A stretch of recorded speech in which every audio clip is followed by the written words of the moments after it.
24चा मुख्यमंत्री कोण आहे हे जे काय म्हात्रेबाई इज नॉट माय टाईप, द्या सोडून विषय.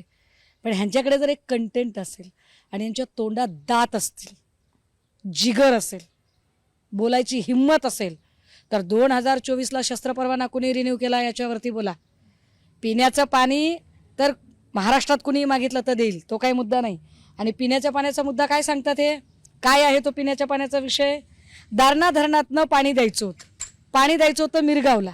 मिरगावच्या ग्रामस्थांनी ग्रामसभेचा ठराव केला आणि ग्रामसभेच्या ठरावामध्ये सांगितलं की आम्हाला प्यायला पाणी द्या. कुणी प्यायला पाणी मागितलं तर पाणी दिलं पाहिजे. खातं कुणाकडे होतं? जलसंपदा विभाग. कोण सांभाळत होतं? तत्कालीन मंत्री जयंतरावजी सांभाळत होते. आता जयंतराव पाटलांकडे हे प्रकरण आलं, शिफारस होती रुपाली चाकणकरांची. चाकणकर तेव्हा एकत्रित राष्ट्रवादीमध्ये होत्या. आणि स्वाभाविक आहे, कुठल्याही गावाने पाणी मागितलं तर प्यायला पाणी दिलं पाहिजे. एखाद्या कैद्याला जेलरने पाणी दिलं म्हणजे काय त्या कैद्याच्या गुन्ह्यामध्ये तो जेलर सहभागी असतो? पाणी आहे, शेवटी ह्युमॅनिटी आहे ती.